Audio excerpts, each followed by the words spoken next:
చెరుకూరి రామోజీరావు ఈ పేరు వినగానే అవిరళ కృషితో అనన్య సామాన్యమైన విజయాలను సాధించిన విజేత గుర్తుకొస్తాడు. తెలుగు వెలుగు కోసం తపన పడ్డ భాషా ప్రేమికుడిగా ఆయన చిరస్మరణీయమైన అక్షర కృషి చేశారు. పత్రికాధిపతిగా, వివిధ సంస్థలకు నిర్వాహకునిగా ఒక్కో మెట్టును నిర్మించుకొని శిఖరాగ్రం చేరిన ధీశాలి రామోజీరావు. పత్రికా నిర్వాహకునిగా ఆయన ఎంతో కృషి చేశారు. ఈనాడు, చతుర, విపుల, తెలుగు వెలుగు, అన్నదాత పత్రికల ద్వారా నిరంతర కృషి చేశారు. 1936 నవంబర్ 16న కృష్ణా జిల్లా పెదపారుపూడిలో రామోజీరావు జన్మించారు.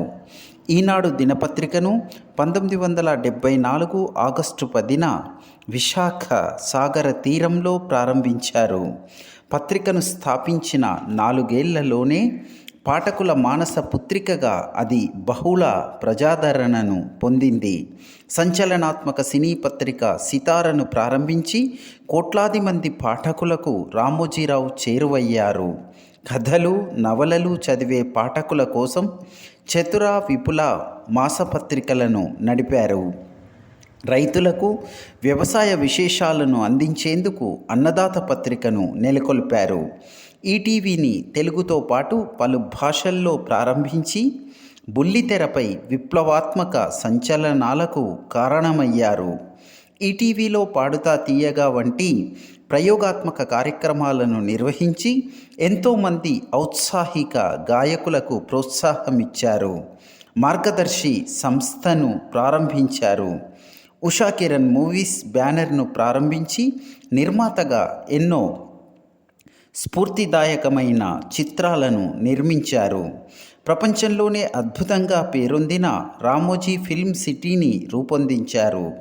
తన సంస్థల్లో ఎంతోమందికి ఉపాధి అవకాశాలు కల్పించారు. స్వయంగా పలు గ్రామాల సమస్యలు తెలుసుకొని దత్తత తీసుకొని వాటిని అభివృద్ధి పరిచారు. తెలుగు వెలుగు పత్రికను ప్రారంభించి మాతృభాషకు పెద్దపీట వేశారు. ప్రియా పచ్చళ్లను ప్రారంభించి ఆ రంగంలోనూ రాణించారు.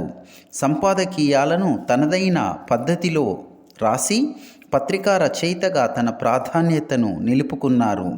శ్రీధర్ కార్టూన్లకు ప్రపంచ ఖ్యాతిని పొందేందుకు తన పత్రిక ద్వారా ఆయన ఎంతగానో తోడ్పడ్డారు.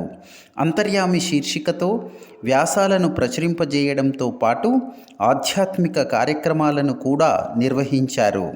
సౌమ్యత, నిరాడంబరత, దార్శనికతతో పత్రికా రంగానికి రామోజీరావు చుక్కానిగా నిలిచారు. గొప్ప దార్శనికతను కలిగిన ఆయన Kalanjali, dolphin hotels, Mayuri film distributors వంటి సంస్థలను కూడా నెలకొల్పారు. ఎన్నో సంస్థల స్థాపన ద్వారా ఎంతోమందికి ఉపాధి కల్పించారు.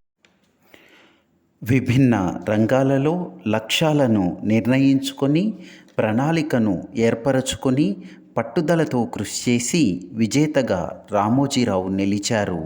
సమస్యలను గుండె ధైర్యంతో తట్టుకోవడం చేశారు. ఒకే ఒక్కనిగా ఆటుపోట్లను ఎదురీదారు.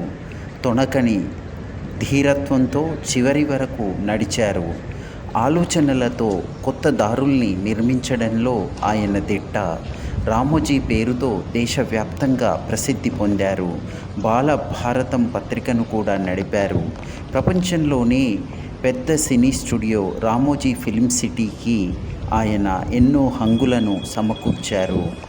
2016లో భారత ప్రభుత్వం 2వ అత్యున్నత పురస్కారమైన పద్మవిభూషణ్తో ఆయనను సత్కరించింది.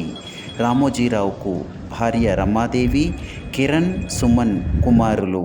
87 సంవత్సరాల వయస్సులోనూ కష్టపడాలన్న తపనే ఆయనలో ఉండడం గమనార్హం. ఆయన వ్యక్తిగా కాకుండా వ్యవస్థగా ఎదిగారు. 8 జూన్ 2024న కన్నుమూశారు.